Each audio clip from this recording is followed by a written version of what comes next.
Bonjour à tous et grand merci de cette invitation. C'est la première fois que je suis dans les locaux de PSL, bien qu'enseignant dans une université qui appartient au groupe PSL depuis des années. Bon.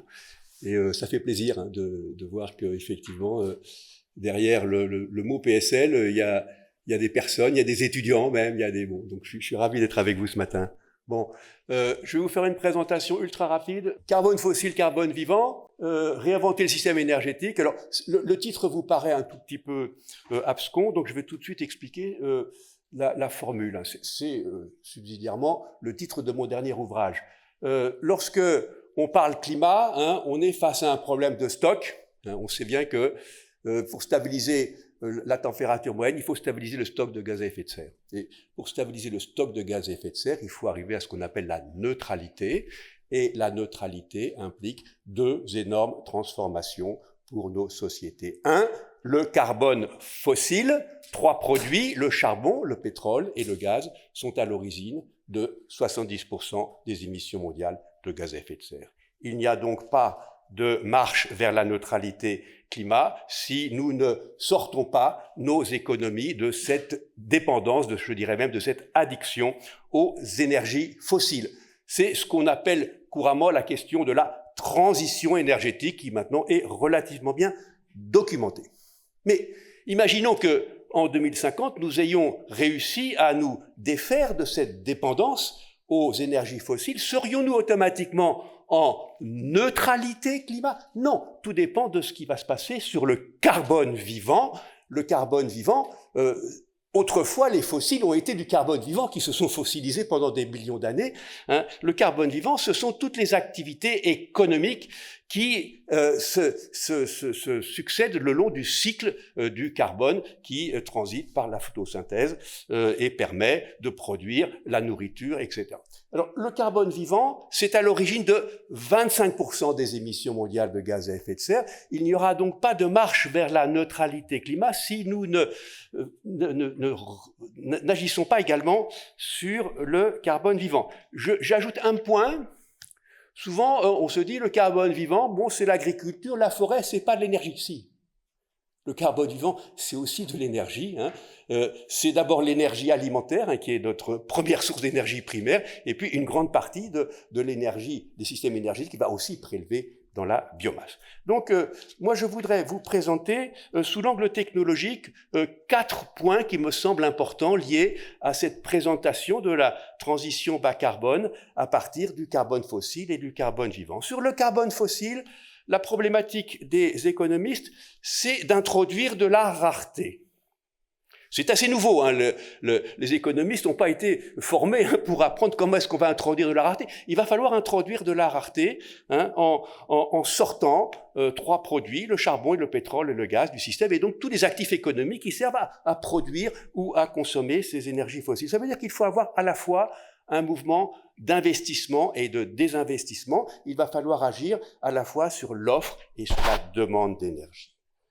Sur l'offre d'énergie, nous sommes engagés dans une transition majeure.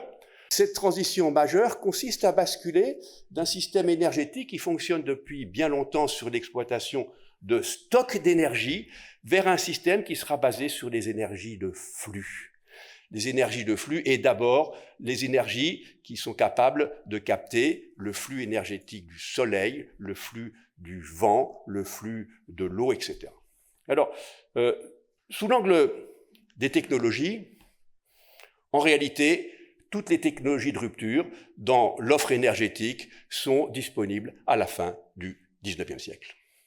À peu près toutes, pas tout à fait le nucléaire, mais le moteur à combustion interne, la génération d'électricité. Vous avez en bas à droite la première pile à combustible qui fabrique de l'électricité à partir de l'hydrogène. On n'a pas attendu Toyota, c'était en 1848. Vous avez en haut à droite le premier panneau photovoltaïque sur un toit à Manhattan. On n'a pas attendu les Chinois pour fabriquer des panneaux photovoltaïques. C'était en 1884, Charles Fried qui a fait faillite. Vous avez à gauche la première éolienne qui a transformé le vent en courant électrique, 1888, Charles Brush. Il a également fait faillite.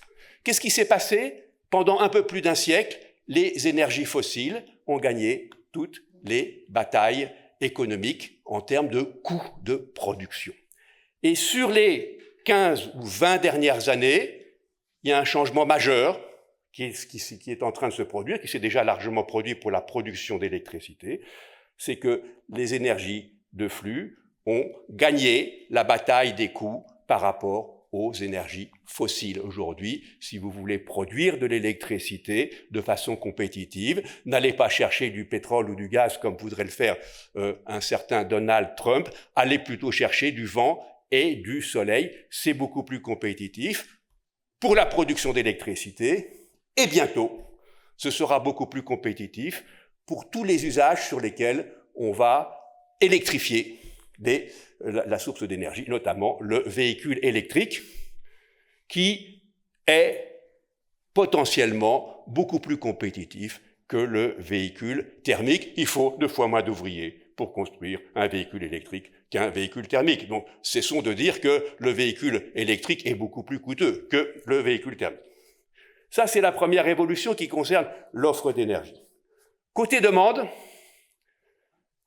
là, on est nettement en retard dans tous les scénarios de l'AIE et autres. On voit bien que si sur l'offre et la diffusion des énergies de flux, on est plutôt en avance par rapport à ce qui était anticipé, on est très en retard sur toutes les ruptures technologiques qui concernent l'usage de l'énergie. Et je crois qu'il y a là un énorme potentiel pour l'innovation et les techniques qui vont consister à améliorer l'usage de l'énergie. Bien évidemment, ça concerne l'électrification, ça concerne les réseaux électriques, mais ça concerne plus largement toutes les innovations qui vont permettre d'utiliser plus intelligemment l'énergie, et ça renvoie à la question même de la sobriété.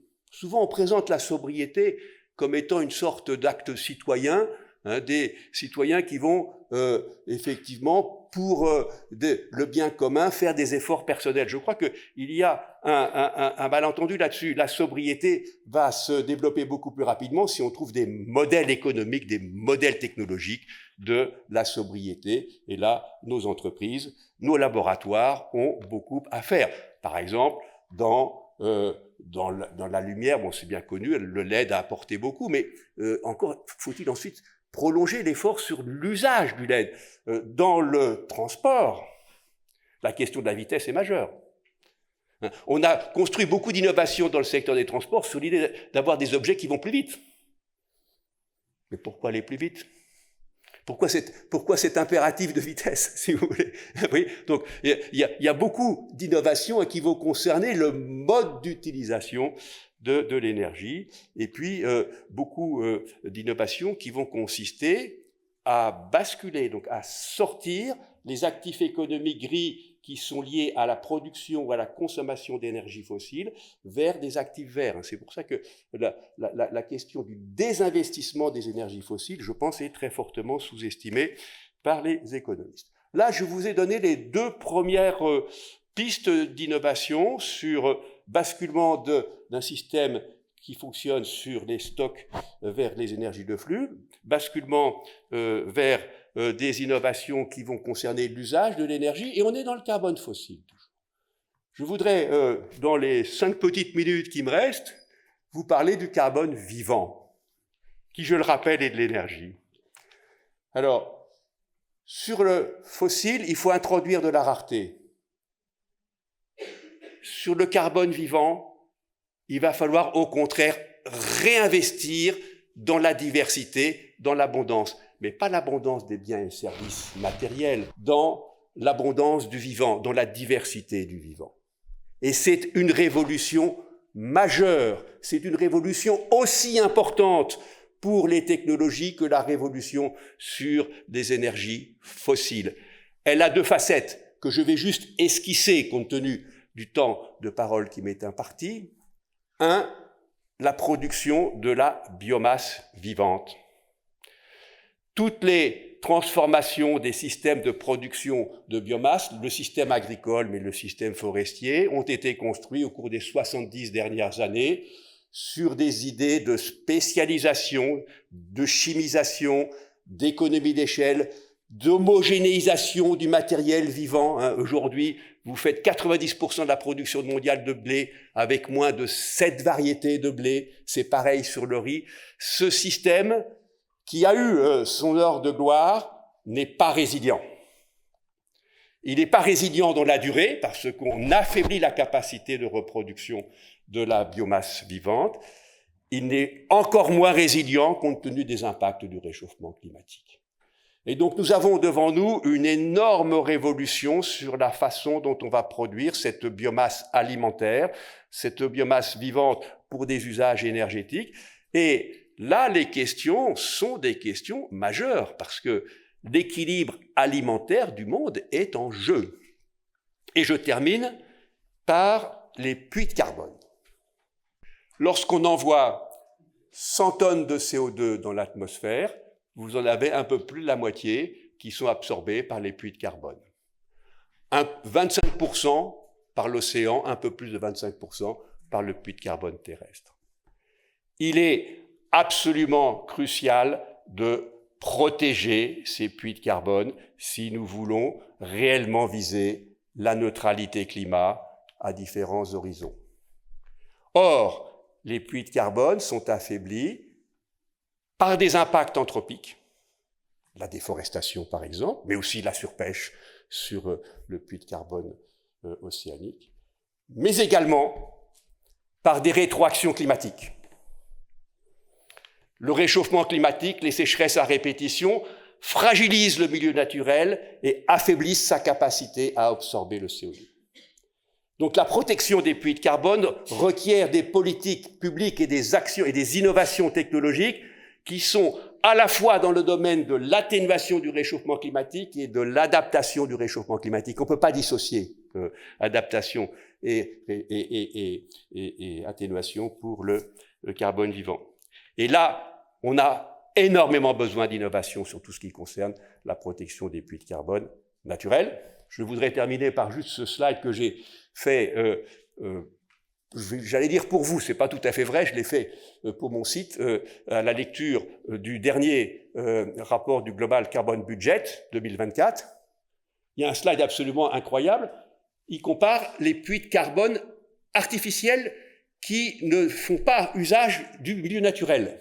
La capture directe et puis des méthodes qui permettent d'agir sur la minéralisation des sols.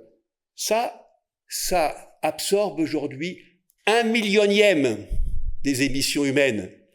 Ça veut dire que si vous les multipliez par 1000, vous aurez encore que 1/1000 des émissions humaines qui seront absorbées. Les puits de carbone naturels qui sont liés à l'activité humaine, principalement, mais pas que, les forêts gérées, c'est 5% des émissions mondiales.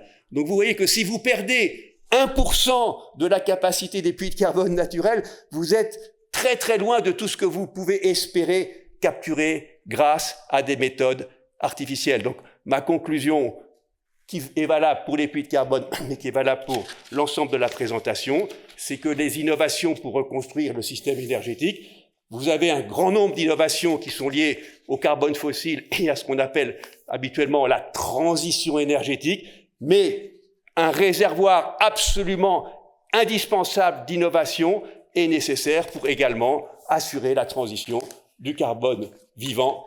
Merci de votre attention.